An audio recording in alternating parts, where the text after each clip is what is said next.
2024 ఆంధ్రప్రదేశ్ శాసనసభ ఎన్నికల ఫలితాల తర్వాత అందరూ విపరీతంగా వింటున్న మాట భారీ మెజారిటీ. అంతకు ముందెన్నడూ కనీ విని ఎరుగని మెజారిటీ అని. భారీ మెజారిటీతో విజయం సాధించడం అనేది ఎప్పుడూ ఎంతో సంతోషాన్ని ఇచ్చేది. అయితే అతి తక్కువ తేడాతో సాధించే విజయం అంతకన్నా ఎక్కువ సంతోషాన్ని, ఆనందాన్ని ఇస్తుంది. దానికి ఉదాహరణగా చెప్పాలంటే పరీక్షల్లో ఎంతో బాగా చదివి ఒక్క మార్క్ తేడాతో స్టేట్ ఫస్ట్ మిస్ అయిన విద్యార్థి కంటే కూడా కరెక్ట్గా 35 మార్కులు తెచ్చుకొని అతి కష్టం మీద పాస్ అయిన విద్యార్థికి ఉండే ఆనందం ఎన్నో రెట్లు ఎక్కువగా ఉంటుంది. అదేవిధంగా 2024 ఎన్నికల్లో ఎంతోమంది నాయకులు 50,000 ఓట్లకు మించి మెజారిటీ సాధించారు. అలాంటి వారు ఎంతోమంది ఉన్నారు. అందుకే ఇప్పుడు రాజకీయాలంటే ఆసక్తి ఉన్న అందరి దృష్టి భారీ మెజారిటీతో విజయం సాధించిన వారి మీద కాకుండా అతి తక్కువ మెజారిటీతో హమ్మయ్యా గెలిచామనిపించుకున్న నాయకులు ఎవరా అనే దాని మీదే ఉంది. అందుకే గడిచిన 2024 ఆంధ్రప్రదేశ్ అసెంబ్లీ ఎన్నికల్లో అతి తక్కువ మెజారిటీతో విజయం సాధించిన 10 మంది నాయకులు ఎవరో, వారు ఏ నియోజకవర్గం నుంచి ఎంత మెజారిటీతో విజయం సాధించారో ఈ వీడియోలో తెలుసుకుందాం. ఈ జాబితాలో ముందుగా చెప్పుకోవాల్సింది నంద్యాల జిల్లా డోన్ నియోజకవర్గం నుంచి విజయం సాధించిన కోట్ల జయసూర్యప్రకాష్ రెడ్డి గారి గురించి. మాజీ ముఖ్యమంత్రి కోట్ల విజయభాస్కర్ రెడ్డి గారి తనయుడిగా ఘనమైన రాజకీయ వారసత్వంతో కాంగ్రెస్ పార్టీ నుంచి తన రాజకీయ ప్రస్థానాన్ని ప్రారంభించిన సూర్యప్రకాష్ రెడ్డి గారు 3 సార్లు ఎంపీగా, ఒకసారి కేంద్ర మంత్రిగా కూడా సేవలందించారు. ప్రస్తుత ఎన్నికల్లో తెలుగుదేశం పార్టీ అభ్యర్థిగా, వైసీపీ అభ్యర్థి, వైసీపీ ప్రభుత్వంలో ఆర్థిక శాఖ మంత్రిగా సేవలందించిన బుగ్గన రాజేంద్రనాథ్ రెడ్డి గారిపై 6,049 ఓట్ల మెజారిటీతో విజయం సాధించి అతి తక్కువ మెజారిటీతో విజయం సాధించిన వారిలో 10వ స్థానంలో నిలిచారు సూర్యప్రకాష్ రెడ్డి గారు. అన్నమయ్య జిల్లా మదనపల్లి నియోజకవర్గం నుంచి తెలుగుదేశం పార్టీ అభ్యర్థిగా పోటీ చేసి 5,509 ఓట్ల స్వల్ప మెజారిటీతో విజయం సాధించి ఈ జాబితాలో 9వ స్థానంలో నిలిచారు మహమ్మద్ షాజహాన్ బాషా గారు.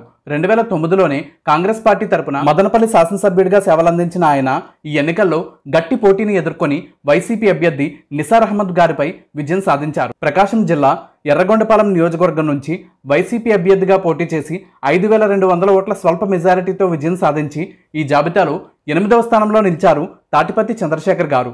ఆయన 2024 ఎన్నికల్లో తెలుగుదేశం పార్టీ అభ్యర్థి గూడూరు ఎరిక్సన్ బాబు గారిపై విజయం సాధించి వైసీపీ తరపున శాసనసభ్యుడిగా అసెంబ్లీలో అడుగు పెట్టబోతున్నారు. తిరుపతి జిల్లా సత్యవేడు నియోజకవర్గం నుంచి తెలుగుదేశం పార్టీ అభ్యర్థిగా పోటీ చేసి 3,739 ఓట్ల స్వల్ప మెజారిటీతో విజయం సాధించి అత్యల్ప మెజారిటీతో విజయం సాధించిన వారిలో 7వ స్థానంలో నిలిచారు కోనేటి ఆదిమూలం గారు.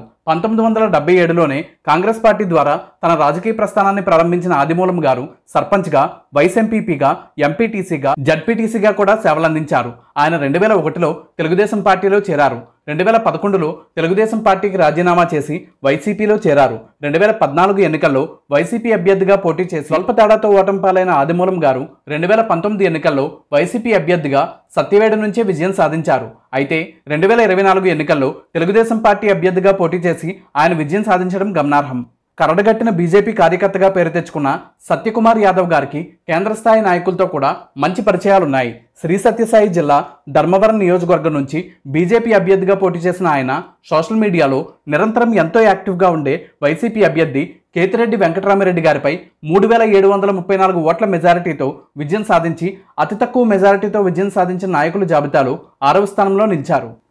కర్నూలు జిల్లా ఆలూరు నియోజకవర్గం నుంచి వైసీపీ అభ్యర్థిగా పోటీ చేసిన బుసినే విరూపాక్షి గారు 2,831 ఓట్ల స్వల్ప మెజారిటీతో విజయం సాధించి అత్యల్ప మెజారిటీతో 2024 ఆంధ్రప్రదేశ్ ఎన్నికల్లో విజయం సాధించిన వారి జాబితాలో 5వ స్థానంలో నిలిచారు. ఆయన తెలుగుదేశం పార్టీ అభ్యర్థిని పద్మజ గారిపై విజయం సాధించారు. అన్నమయ్య జిల్లా రాయచోటి నియోజకవర్గం నుంచి తెలుగుదేశం పార్టీ అభ్యర్థిగా పోటీ చేసి 2,495 ఓట్ల స్వల్ప మెజారిటీతో వైసీపీకి చెందిన గడికోట శ్రీకాంత్ రెడ్డి గారిపై విజయం సాధించారు మండిపల్లి రాంప్రసాద్ రెడ్డి గారు.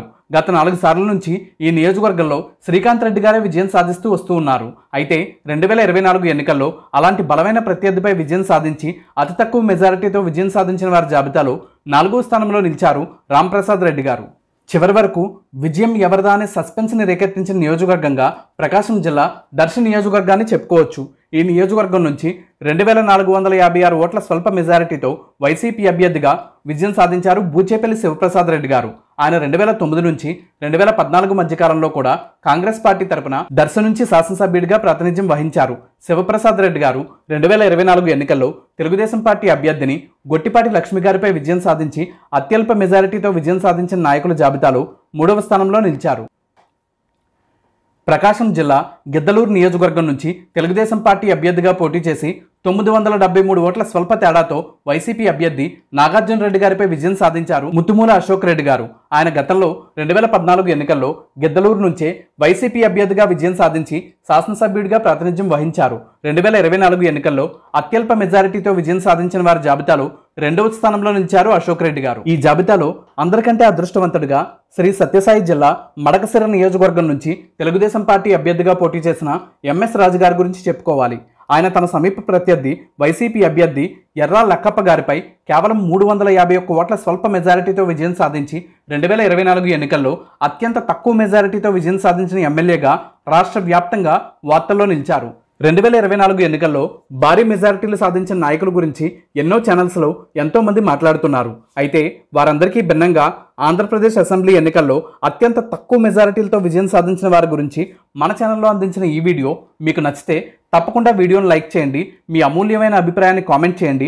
మన ఛానల్ని సబ్స్క్రైబ్ చేసుకోవడం అస్సలు మర్చిపోకండి. ఈ వీడియోని చివరి వరకు చూసినందుకు